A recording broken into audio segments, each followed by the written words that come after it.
নমস্কার। এ পুঁই শাক নিয়ে এসেছি। এত বড় পুঁই শাকের ডাঁটাগুলো দেখেছেন? কত লম্বা লম্বা ডাঁটাগুলো। এরকম ডাঁটা পাওয়া যাবে না কিন্তু। তো মার্কেটে নিয়ে আসি কি এ আগা আগা। হ্যাঁ, আর এই মিষ্টি মার্কেট গেছি, যত বাঙালি ছিল সব কেড়ে বেচে নিয়ে গেছে। মানে কাড়াকাড়ি লেগে গেছে। এখানে সবসময় উঠে না, এখানে মাঝে মধ্যে উঠে। তাও তাড়াতাড়ি চলে গেছি বলে এই জন্য এই পুঁই শাকের এত সুন্দর পুঁই শাকগুলো, পাতাগুলো দেখুন, মনে হয় যে না এখনই খাই রান্না করে। তো কোনটা রান্না করব?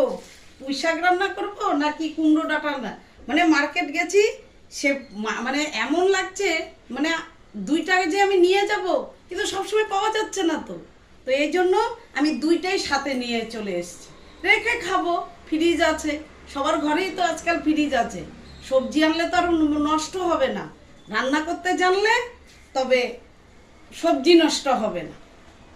কেটে বেটে অনেক নানান রকমের রেসিপি পুঁই শাক দিয়ে চলে যাবে, মানে পুঁই শাক দিয়ে ভাত খাওয়া হয়ে যাবে।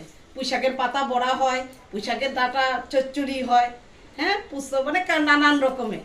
নমস্কার, ইতি কিচেন।